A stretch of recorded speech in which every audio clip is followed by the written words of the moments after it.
Hello everyone. So we're going to discuss next concept and it is based on mass point geometry. So what exactly mass point geometry is वो समझते हैं.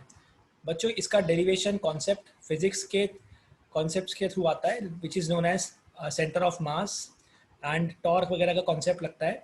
But यहाँ पे mainly हमें geometry के question solve करने के लिए मास पॉइंट थ्योरम का यूज़ करना है and it is mainly based on seesaw balancing.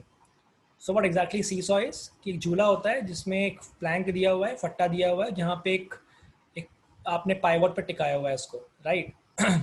यहाँ पे वेट W1 है और यहाँ पे वेट W2 है. आपको इसको बैलेंस करना है. बच्चों यहाँ से अगर डिस्टेंस मान लेते हैं D1 है, इस पाइवॉट से डिस्टेंस है W1 का D1 और पाइवॉट से डिस्टेंस है D2. तो ये किस कंडीशंस पे बैलेंस होगा इसके बारे में बात करने वाले हैं. एग्जाम्पल एग्जाम्पल सपोज मान लेते हैं, ऐसा बोला हुआ है एक सी सॉ था जो बिल्कुल मिड पॉइंट पे आपने इसको पाइवॉट का रखा हुआ है. यहाँ पे 10 किलो है, 10 kg लेफ्ट में है और 10 kg राइट में है. तो आई कैन श्योरली से कि ये बैलेंस हो जाएगा बिकॉज डिस्टेंस भी इक्वल है और ये वेट्स भी बराबर थे. मतलब ये एकदम बैलेंस रहेगा. ये ग्राउंड के पैरेलल जो है ये आपका सी सॉ का जो प्लैंक है वो आ जाएगा. लेकिन अगर मान लेते हैं ऐसा लिखा होता कि ऐसा दिया होता कि एक पाइवॉट जो है वो थोड़ा लेफ्ट की तरफ है, यहाँ पे 10 kg है और यहाँ पर भी 10 kg है, लेकिन अब मुझे मालूम है मिड पॉइंट नहीं है. ठीक है, तो ये अगर डिस्टेंस बड़ा वाला है लेट्स से, तो मुझे मालूम है कि सी सॉ जो है वो राइट की तरफ नीचे डाउन शिफ्ट कर जाएगा, है ना, बिकॉज वेट तो दोनों तरफ बराबर है बट ये लेंथ का इफेक्ट आएगा इस पॉइंट के अक्रॉस. सो इस पॉइंट के अक्रॉस ये नीचे की तरफ डाउन शिफ्ट कर जाएगा. मतलब सी सॉ जो है वो कुछ ऐसा आ जाएगा, ऐसा बोल सकते हैं. तो बैलेंस कंडीशन क्या होगी वो हम समझते हैं कि बैलेंस कब होगा, किन कंडीशंस पे होगा. फॉर एग्जांपल मान लेते हैं ऐसा लिखा होता कि एक पाइवॉट यहाँ रखा हुआ है, ये बोला हुआ है कि लेट्स से इधर 10 kg है और यहाँ पे लेट्स से मान लेते हैं 20 kg है. अब ये तो कंडीशन बहुत साफ दिखती है कि वेट भी ज़्यादा है, ऊपर से जो 20 वाला है उसका डिस्टेंस भी यहाँ से ज़्यादा दिया हुआ है. तो आई एम वेरी श्योर कि ये नीचे की तरफ आने वाला है. लेकिन आप मुझे बताओ, अगर धीरे धीरे मैं वेट कम करता हूँ, 18 करता हूँ, फिर 16 करता हूँ, फिर 12 करता हूँ, ऐसे कोई तो कंडीशन होगी. और कम करते हैं, 10 किया, फिर 8 किया, कोई तो कंडीशन होगी जब ये बैलेंस इक्वल हो जाएगा, है ना, ये सीसॉ बैलेंस हो जाएगा. इन शॉर्ट ये मालूम है कि लेंथ अगर बड़ी थी तो वेट कम करना पड़ रहा है. लेंथ अगर बड़ी है, डिस्टेंस अगर बड़ा है पाइवॉट से, तो वेट कम डालना पड़ेगा. मतलब ये समझ में आ गया कि डिस्टेंस जो है वो वेट से इन्वर्सली लिंक होना चाहिए, राइट. कि डिस्टेंस ज़्यादा है तो वेट कम डालना पड़ेगा सो दैट कि यहाँ पे ये बैलेंस हो जाए. तो इस कंडीशन को I can write that D1 upon D2 जो होता है वो W2 अपॉन W1 के बराबर होता है. इन्वर्स प्रोपोर्शन पढ़ा होगा आपने, इन्वर्स में 1:1 के इक्वल आता है. और यू कैन से जब कांस्टेंट लगाया जाएगा D is equals to K by W, I can say weight और डिस्टेंस का प्रोडक्ट हमेशा कांस्टेंट आने वाला है. इस कंडीशन को अगर मैं यूज़ करूँ तो मैं ये बोल सकता हूँ W1 इंटू D1 की जो वैल्यू आएगी वही वैल्यू W2 इंटू D2 के इक्वल आएगी. मतलब वेट्स का मल्टीप्लाई डिस्टेंस से इक्वल आना चाहिए. तो ये सीसॉ बैलेंस हो जाएगा. ये पहला रूल है, याद रखिएगा. इस कंडीशन को हम यूज़ करने वाले हैं. कैसे यूज़ करेंगे समझते हैं. सपोज मान लेते हैं ऐसा लिखा होता कि there are 2 points, point A and point B of seesaw. यहाँ पे दिया हुआ है लेट्स से 30 kg और पॉइंट B पे दिया हुआ है 45 kg. बोला बताइए ये जो डिस्टेंस D1 और D2 है इनका रेशियो क्या रखना पड़ेगा ताकि बैलेंस हो जाए. सो इतना मुझे मालूम है कि 30 और 45 का अगर रेशियो निकालें तो वेट का जो रेशियो आ रहा है, वेट का रेशियो आ रहा है बच्चों 2:3. दैट्स वाई ये बोल सकते हैं डिस्टेंस का रेशियो इनवर्स होगा, यानी कि 1/2 और 1/3 विच अल्टीमेटली गिव यू 3:2. 3:2 के रेशियो में हमें रखना पड़ेगा डिस्टेंस D1 और D2 so that the seesaw will be balance. So first condition याद रखिएगा. First condition is W1 into D1 is equals to W2 into D2 आना चाहिए. या यूँ कह सकते हैं W1 बाई W2 जो होगा वो D2 बाई D1 के इक्वल आएगा. इसको तुरंत याद रखना चाहिए, आपको पता आना चाहिए कि अगर ये डिस्टेंस 4 होता, ये 5 होता, तो बच्चों ये वाला वेट जो होता W1 और W2 इनका रिवर्स होता है. ये वाला वेट 5 होता, ये वाला वेट 4 होता. The ratio has to be 5 and 4. यानी अगर ये 5x होता, W2 4x होता, तो ये सीसॉ इस पॉइंट पे बैलेंस हो जाएगा. कॉन्सेप्ट नंबर 2 याद रखिएगा कि अगर एक पाइवॉट की बात करें, इसके एंड पे अगर W1 और W2 वेट रखे हुए हैं तो इस पॉइंट पे जो टोटल वेट पड़ता है वो W1 प्लस W2 पड़ता है, याद रखिएगा, ये इंपॉर्टेंट कंडीशन है। और इसी कंडीशन को हम ये बोल सकते हैं कि अगर दो लाइनें कभी क्रॉस करती है, मतलब अगर दो सीसॉ क्रॉस करते हैं, अगर यहाँ पे वेट W1 है, ये वेट W2 है, और ये वेट W3 है, और ये वेट W4 है, तो बच्चों कंडीशन होती है कि जो W1 और W2 है का सम है वही W3 और W4 के इक्वल आना चाहिए। अगर नहीं आया तो ये सीसॉ बैलेंस नहीं होगा, गड़बड़ है, आप ये इक्वल आना ही चाहिए। किसी भी क्वेश्चन के अंदर जहाँ पे क्रॉस हो रही होगी लाइनें, तो W1 और W2 का समीशन जो होगा W3 और W4 से मैच करवाना पड़ेगा, ये मैच करना चाहिए, राइट। तो इसके बेसिस पे क्वेश्चन किस टाइप से होंगे इनके बारे में बात करते हैं। देखिए, सबसे पहले क्वेश्चन की अगर बात करें तो इसमें पहली वैरायटी आ जाती है जहाँ पे आपको ये बोला हुआ है कि एक ट्राइंगल है, इस ट्राइंगल के अंदर let's say the name is ABC, ये ट्राइंगल का नाम था ABC, और यहाँ से मान लेते हैं आपने दो लाइनें ड्रॉ करी हुई है, एक लाइन ऐसी दी हुई है और एक लाइन ऐसी दी हुई है, राइट, एग्जाम्पल ऐसा कुछ। ये ट्राइंगल दिया हुआ है, ट्राइंगल ABC, यहाँ पे आपको बोला हुआ है कि दिस लाइन इज लेट्स से D पॉइंट है और ये दिया हुआ है E, ठीक है। अब आपको ये बोला हुआ है कि ये रेशो दिया हुआ है 5:2 और ये रेशो दिया हुआ है 3:4, ये रेशो दिए हुए हैं। गिवन क्या है, गिवन है कि AD:DC, ये हमको दिया हुआ है 5:2, फिर हमको बोला हुआ है A से लेके E और E से लेके B, ये रेशो हमको दिया हुआ है लेट्स से 3:4, और हमको ये पॉइंट जो है लेट्स से वो पॉइंट P है। पहला क्वेश्चन बोल दिया आपको, बताइए B से लेके P और P से लेके D रेशो क्या है। दूसरा सवाल आपसे पूछ लिया कि C से लेके P और P से लेके E रेशो क्या है, ये पूछ लिया। तो ये मास पॉइंट ज्योमेट्री से बहुत जल्दी सॉल्व हो जाएगा, कैसे होगा उसके बारे में बात करते हैं, बहुत ध्यान से देखिएगा। हम सीसॉ बैलेंसिंग पे चलेंगे। ये मुझे मालूम है A से लेके E का डिस्टेंस 3 है और E से लेके B का डिस्टेंस 4 है। तो अगर इस E पॉइंट की बात करूं, इसका मतलब ये हुआ कि A पे जो वेट रहना चाहिए वो वेट 4 रहना चाहिए, और B पे जो वेट रहना चाहिए वो वेट 3 होना चाहिए, according to seesaw rule, right, because तभी वो बैलेंस हो पाएगा। लेकिन अगर मैं AC के एंगल से देखूं तो ये वाला डिस्टेंस 2 है, तो ये वेट यहाँ पे 2 होना चाहिए था, और ये अगर 5 है तो यहाँ पे 5 होना चाहिए था। बट मुझे मालूम पड़ रहा है कि A पे दो अलग अलग डायरेक्शन से दो अलग अलग वेट मिल रहे हैं। लेफ्ट से देख रहा हूँ तो 4 मिल रहा है, राइट से देख रहा हूँ 2 मिल रहा है, दे आर नॉट इक्वल। कहने का मतलब है कि यहाँ पे रेशो 3 और 4 बन रहा है, वहाँ पे रेशो 2 और 5 बन रहा है, बट ये नंबर सेम है। कॉमन पॉइंट जो है वो A है, कॉमन पॉइंट पे वेट बराबर आना चाहिए, तो कॉमन पॉइंट है A, तो यहाँ पे मुझे 4 करना पड़ेगा, तो ये इक्वल हो जाएंगे। तो अगर ये 4 है तो इसी हिसाब से मुझे 5 वाले को करना पड़ेगा 10, मतलब ये डिस्टेंस जो होगा यहाँ पे, सॉरी ये वेट जो होगा वो 10 होगा। नाउ आई कैन से कि 4 और 10 का रेशो 2 और 5 है, और यहाँ पे 3 और 4 का रेशो जो है वो बैलेंस कर रहा है पॉइंट A को, दोनों ही एंड से यहाँ पे 4 आ रहा है। अब ध्यान से देखिएगा, अब अगर मैं पाइवट E की बात करूं, A पे वेट 4 है और B पे वेट 3 है, मतलब E के ऊपर टोटल वेट 7 पड़ रहा होगा। इसी कॉन्सेप्ट से अगर D पे बात करूं, A पे वेट 4 है और C पे वेट 10 है, तो सेकेंड रूल जो मैंने बताया था सीसॉ में, उसके हिसाब से यहाँ वेट कितना आएगा, यहाँ पे आ जाएगा 10 + 4 14 आ जाएगा, राइट। अच्छा, अब आपको दिख रहा होगा कि बीच में दो लाइनें क्रॉस कर रही है ना। बीच में जब दो लाइनें क्रॉस करती है तो W1 और W2 का समीशन जो है वो W2 और W4 के बराबर आना चाहिए। तो यहाँ मिल रहा है 7 और यहाँ मिल रहा है 10, यानी यहाँ पे 17 आ रहा है। तो क्या वो यहाँ से मैच कर रहा है, यहाँ से 3 मिल रहा है और D पे 14 है, मतलब ये 17 आ रहा है, यानी मैच कर रहा है, यानी ये सीसॉ पूरी तरीके से बैलेंस है, ये डायग्राम पूरी तरीके से बैलेंस है। अब जो भी क्वेश्चन होगा उसके हिसाब से हम यहाँ पे आंसर निकाल सकते हैं। अब क्वेश्चन देख लेते हैं क्या पूछा गया है। क्वेश्चन पूछा गया है BP:PD। बच्चों बीपी का रेशो निकालना है पीडी के साथ। इसका मतलब ये हुआ कि जो बीपी का डिस्टेंस होगा वो इधर वाले वेट पे डिपेंड करेगा, और पीडी वाला डिस्टेंस जो है वो इधर वाले वेट पे डिपेंड करेगा। तो बी पे वेट कितना है, बी पे वेट है 3 और डी पे वेट है 14, मतलब कह सकते हैं फर्स्ट क्वेश्चन का जो आंसर क्या आ जाएगा वो आ जाएगा 14:3। ये क्वेश्चन करने का तरीका होगा।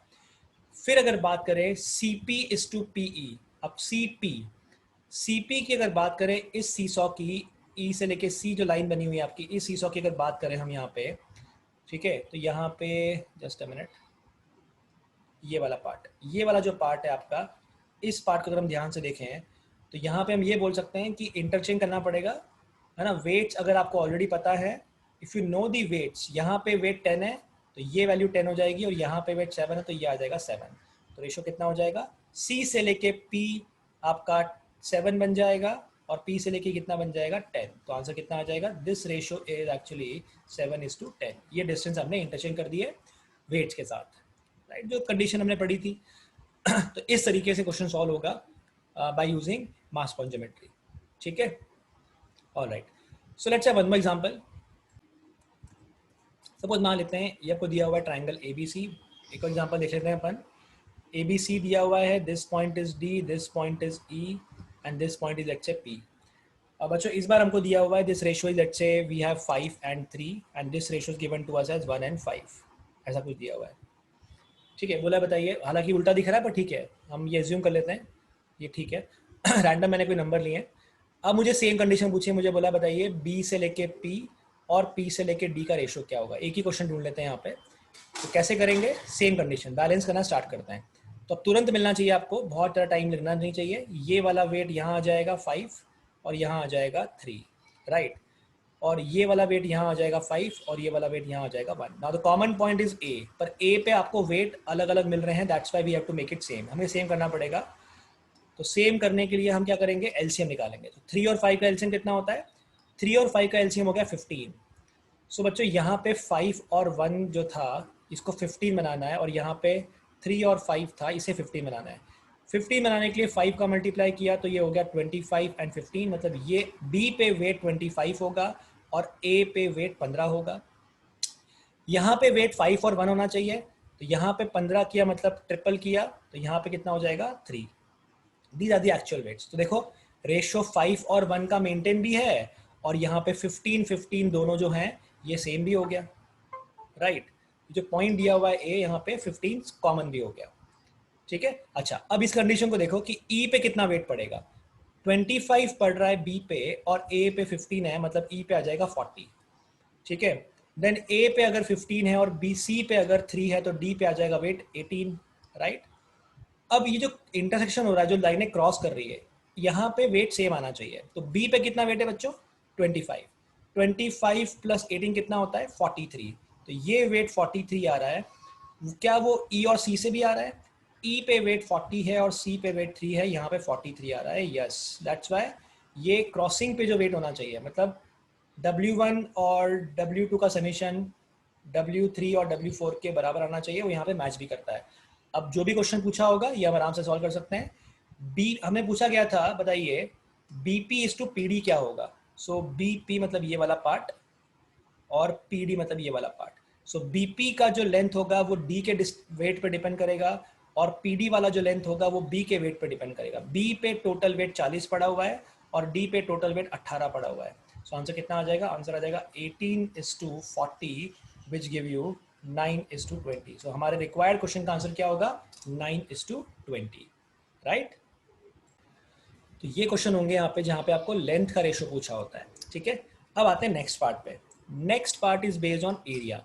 अच्छा, एरिया वाले कॉन्सेप्ट में याद रखना, एक सिंपल सी कंडीशन है कि अगर एक ट्रायंगल है, इस ट्रायंगल में हमने एक रूल पढ़ा होता है कि जो मीडियन होती है वो ट्रायंगल के 2 इक्वल पार्ट करती है जिनका एरिया बराबर आता है।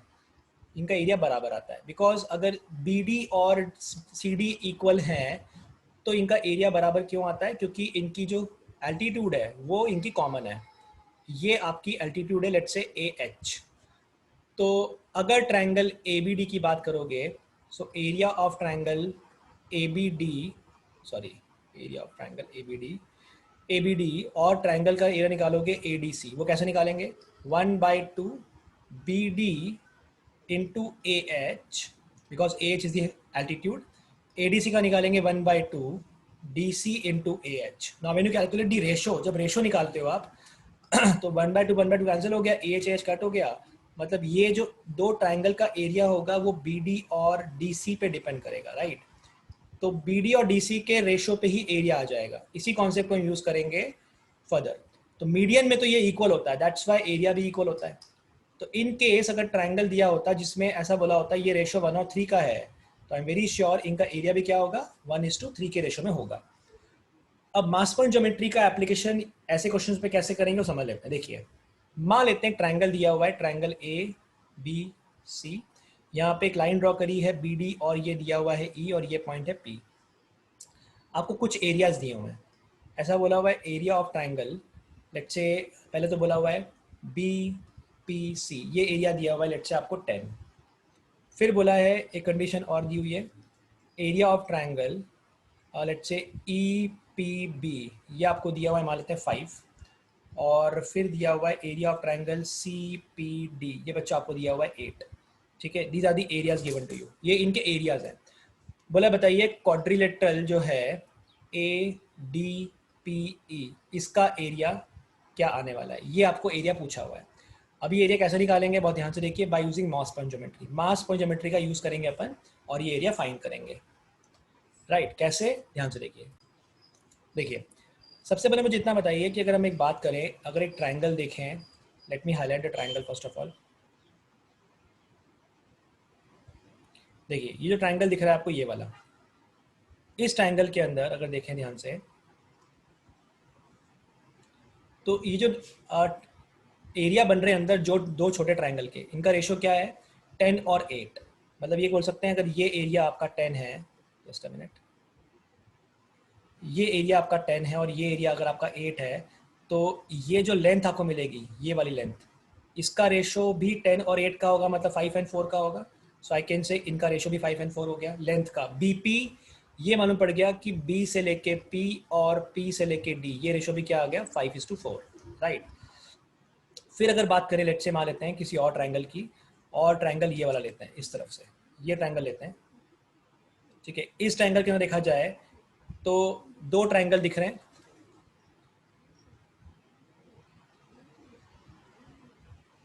Give me minute. एक ट्राइंगल दिख रहा है बी ई पी, यानी ये वाला ट्राइंगल, एक ट्राइंगल बी ई पी दिख रहा है और एक ट्राइंगल ये दिख रहा है। इनका रेशो कितना बन रहा है आपस में, एरिया का रेशो अगर 5 एंड 10 है, मतलब साइड का रेशो भी 5 एंड 10 होगा, मतलब 1:2 होगा। यानी ये वाली लेंथ जो है ये 1 है और ये वाली लेंथ कितनी है 2 है। इतना क्लियर हुआ, मतलब ये हमको रेशोज मिल गए हैं। और एक और फिगर बनाता हूँ मैं, इसी में अपन एडजस्टमेंट कर लेते हैं, फिर से लिख लेते हैं, ध्यान से देखिए कैसे। हमें क्या क्या मिल गया, हमें ये मिल गया फिलहाल कि अगर ये ट्राइंगल था, ये एक लाइन थी और एक ये लाइन थी, हमें ये रेशो मिल रहा है, सॉरी ये रेशो हमको मिल रहा है 1:2। So this ratio is 1:2 and this ratio is 5 and 4। ये लेंथ का रेशो मिल रहा है अपने को 5 एंड 4। ये एरिया 10 पता है, ये एरिया 5 पता है और ये एरिया 8 पता है। Right, this is the condition given to us, correct. Now look very carefully. अब एक काम करते हैं, इन पॉइंट्स पे क्या क्या वेट बढ़ रहे हैं वो निकाल लेते हैं। तो ये हमारे पास ए है, ये बी है, ये सी है, ये डी और ये ई। देखिए अगर ये वेट 2 है, ठीक है, ये वाला वेट 2 है और ये वाला वेट 1 है, सॉरी लेंथ है, तो कह सकते हैं ई पे वेट 2 आएगा, ठीक है, और सी पे वेट कितना आएगा 1 आएगा। उसके बाद डी पे वेट 5 आएगा और यहाँ पे वेट 4 आएगा, ऐसा बोल सकते हैं। लेकिन चूंकि लाइन क्रॉस कर रही है और जब लाइन क्रॉस करती है तो यहाँ पे समीशन इक्वल आना चाहिए, तो 4 और 5 9 हो रहा है, लेकिन 2 और 1 3 ही हो रहा है। सो एक जगह पे 9 आ रहा है, एक जगह पे 3 आ रहा है, तो 3 वाले को 9 बनाना पड़ेगा। We have to multiply by 3।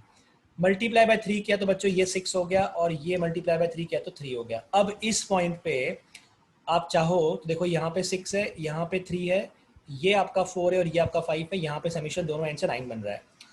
अगर 9 बन रहा है इसका मतलब ये हो गया कि अगर आप इस पाइवट को देख इस सीसॉ को देखते हो, ए बी को, ए पे 4 है, बीच में 6 है, तो ए पे कितना रहेगा 2 होगा। और ये कंडीशन यहाँ से मैच करती है कि 2 और 3 कितना मिल रहा है 5 मिल रहा है, मतलब अब ये सीसॉ पूरी तरीके से बैलेंस हो गया है। सो मुझे इतना बताइए कि अगर यहाँ पे ए पे वेट 2 है और बी पे वेट अगर आपका 4 है, मतलब ये वाला डिस्टेंस 4 होगा और ये वाला डिस्टेंस 2 होगा, ऐसा बोल सकते हैं। सो कहना राइट, इनका आपस में रेशो क्या होगा, इनका रेशो 1:2 होगा। अगर लेंथ का रेशो 1:2 है, मतलब ये जो छोटा वाला अंदर ये ट्राइंगल है और ये जो ट्राइंगल है, इनका एरिया भी क्या होगा 1:2 होगा। बट आप ध्यान से देखिए, ये वाला पूरे ट्राइंगल का एरिया जो ब्लू वाला से मार्क करा हुआ है और जो मैं मार्क कर रहा हूँ लेट से अभी रेड से, इन सभी का दोनों का एरिया जो है वो 1:2 में आना चाहिए। मतलब ये जो आपका एरिया बन रहा है, ये वाला ट्राइंगल बन रहा है, इनका रेशो क्या होना चाहिए, इनका रेशो डिस्टेंस वाइज अगर देखा जाए, अगर ये 2 है 1 है और ये 2 है, मतलब यहाँ पे एरिया का रेशो भी क्या होना चाहिए, एरिया का रेशो भी 1:2 ही आना चाहिए। तो इसी कॉन्सेप्ट को अगर हमें यूज़ कर लें